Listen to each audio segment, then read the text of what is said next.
जैसे हमने किया था लॉफ्ट में, मैंने ठीक कुछ वैसा ही किया। एक तो देखो मैंने स्केच बना लिया, ये टॉप ले ली अच्छा। और इसको बनाने के बाद हमने क्या किया कि रेफरेंस ज्योमेट्री में जाके एक और प्लेन क्रिएट कर लिया इसके ऑफसेट कुछ दूरी पे।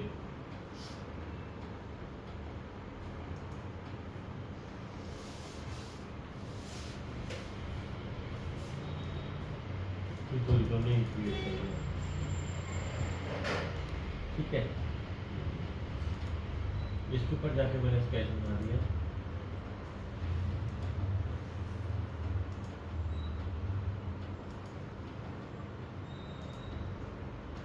अब तक ये लॉफ्ट जैसे मिलता जुलता दिखाई दे रहा है। अच्छा।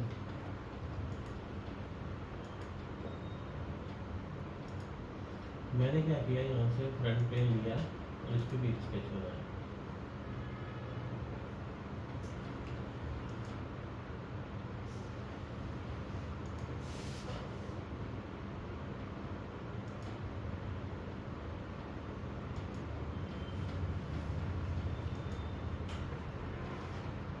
आपने जो बनाया फिर स्केच फ्रंट को बनाया और मेक श्योर कि ये टच करता हुआ उसको, देखो जैसे यहाँ भी टच कर रहा है और यहाँ पे भी टच कर रहा है, टच होता होगा तो एक्सीडेंट होगा तो टच करेगा, नहीं तो पियर्सिंग करनी पड़ेगी। आप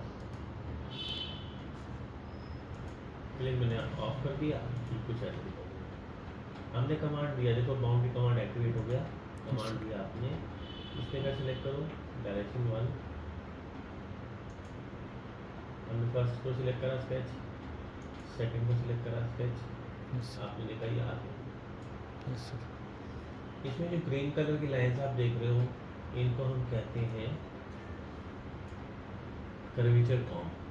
अगर इसको हम ऑफ कर देंगे तो दिखाई देनी बंद हो जाएगी, और ऑन करेंगे तो जैसे कंघी होती है ना, कंघी को कॉम कहते हैं, ये कर्वेचर कॉम हो गया, ऐसे दिखाई दे रही है। मैंने क्या किया, टॉप व्यू में जाकर इसको देखा और स्टार्टिंग पॉइंट देखो, ये जैसे है ना, जब मैंने इसको इस लाइन के साथ मिला दिया लगभग यहाँ पर, तो ये इसकी लाइन टू लाइन मैच कर गया, सीधा हो गया बिल्कुल। ये तो बिल्कुल लॉफ्ट के जैसी बात ही होगी, है ना। कर्वेचर कॉम में देखें क्या क्या होता है। डायरेक्शन 1 और डायरेक्शन 2 लिखा हुआ है। ये जो ग्रीन कलर वाली आप देख रहे हो, इसको हम कहते हैं डायरेक्शन 1। Yes sir. आप चाहो तो इसका स्केल बढ़ा सकते हो, स्केल में ही आपको ऐसे छोटा या बड़ा होता दिखाई देगा। और डेंसिटी में हम इसको कितना घना करना चाहते हैं वो हम उसको कर सकते हैं।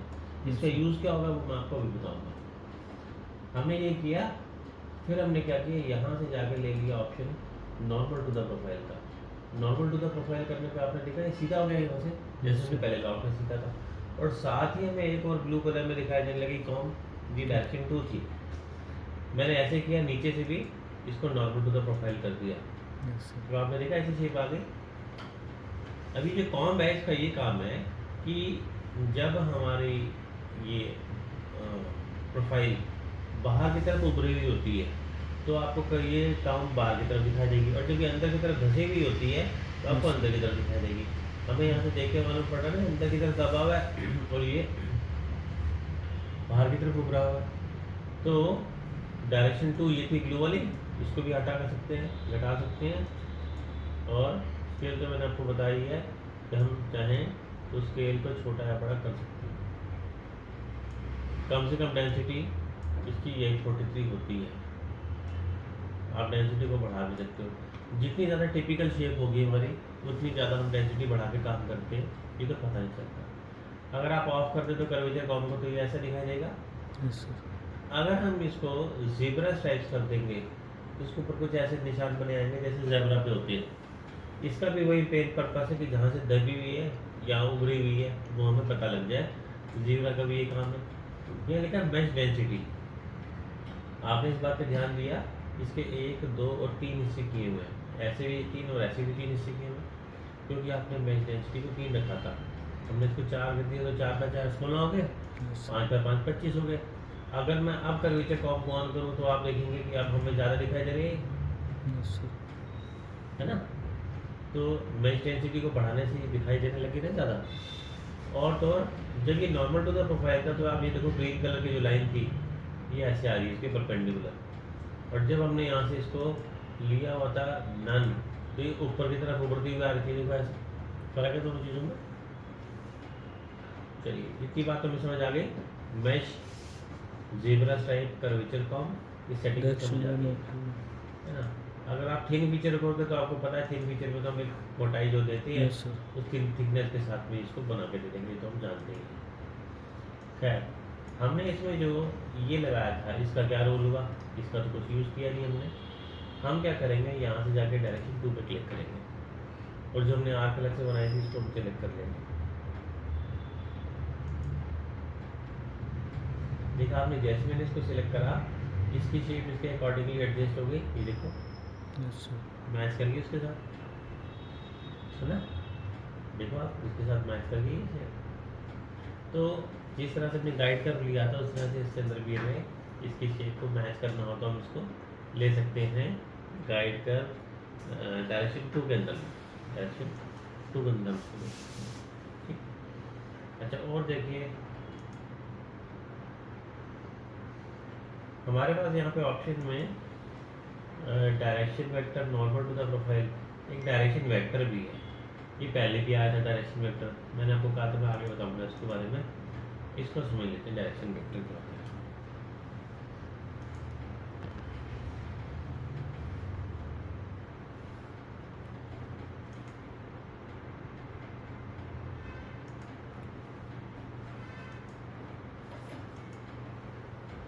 मैंने यहाँ पे एक लाइन देखो ऐसे लगा दी, स्केच कमांड लिया था और एक लाइन लगानी मैंने ऐसे करके, ऐसे किसी भी एंगल पे, आपको समझाने के लिए कर रहा हूँ ना। ये जो लाइन हमने लगाई इसको डायरेक्शन वेक्टर के तौर पे यूज़ करेंगे। हमने यहाँ से कमांड ले लिया बाउंड्री का, सिलेक्ट करा फर्स्ट को, सिलेक्ट करा सेकंड,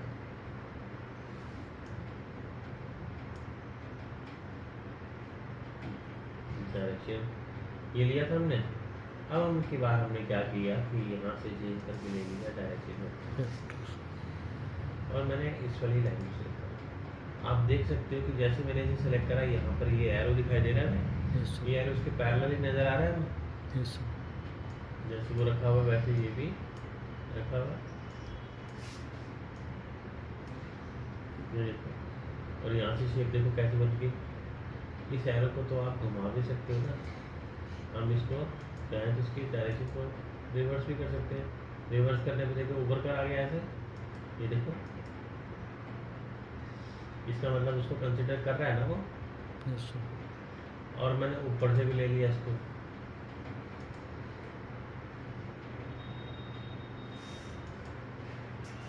देखो ऊपर से लेने के बाद भी ऐसे।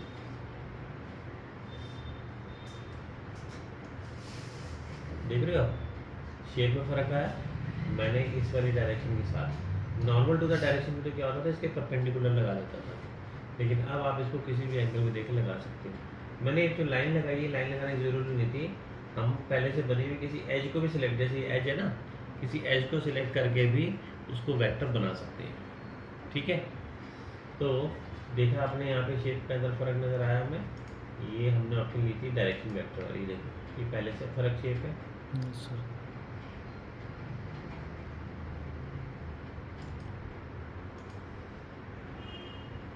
डायरेक्शन 2 में आप इसको सिलेक्ट करो, ये देखो कितनी टिपिकल शेप बन के आ गई।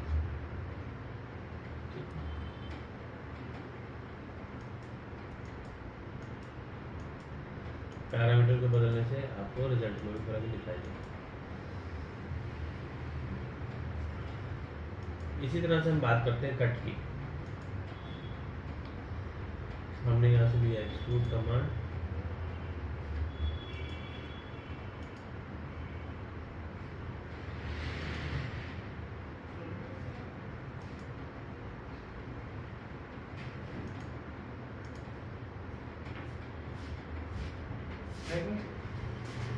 यहाँ से हमने इसको अप टू द वर्टेक्स ले लिया।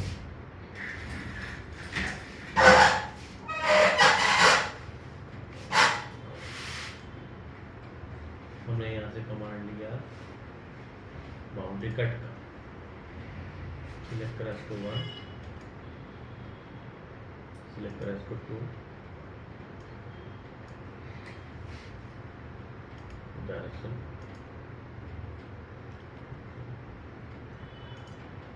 क्योंकि हमने कट लगाया है तो कट फॉर्म में ऐसे दिखाएगा। Yes sir. तो एक तरीके से जो हमने लॉफ्ट कमांड सीखा था, लॉफ्ट कमांड के अंदर ही कुछ एडवांस ऑप्शन हो गई है ना। लॉफ्ट में तो हम सिंपल कर पाते थे, इसमें डायरेक्शन टू दे दिया हमने, इसमें हम नॉर्मल टू द प्रोफाइल के साथ साथ में डायरेक्शन वेक्टर के साथ भी इसको दे सकते हैं।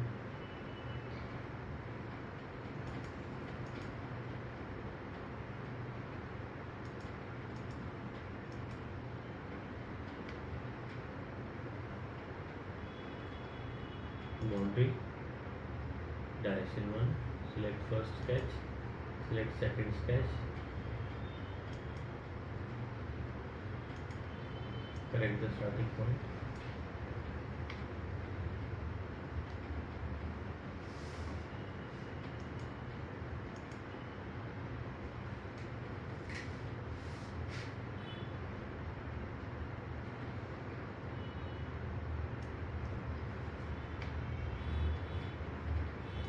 normal to the profile, normal to the profile, और डिस्प्ले में हमने मैच प्रीव्यू ऑफ किया हुआ था,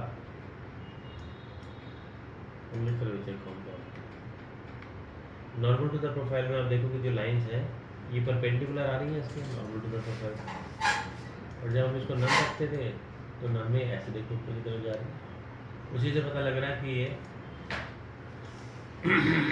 डायरेक्शन वेक्टर लिया तो मैंने यहाँ से लाइन को सिलेक्ट कर लिया, उसके हिसाब से काम करने लगा।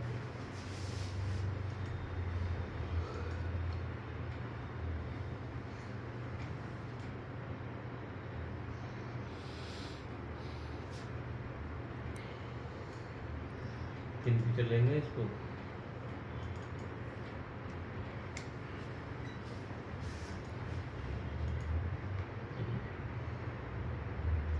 और ये शेप आप हो गया तो लॉट से भी बना लेते, ये तो लॉट से बना लेते मगर ये तो ना बनाते लॉट से।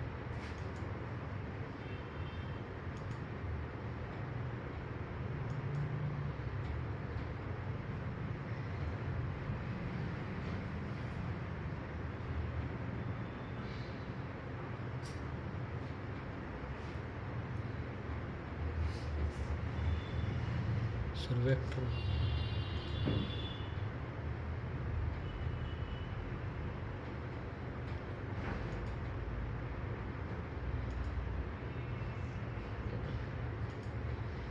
पॉसिबल भी होना चाहिए ना, देखो। Yes sir. अब जैसे कवर है मान लो किसी चीज़ का टॉप कवर जैसे होता है किसी कार के अंदर में कोई पार्ट है उसके ऊपर से पार्ट निकलनी है, इसका टॉप कवर है, ये कुछ ऐसे।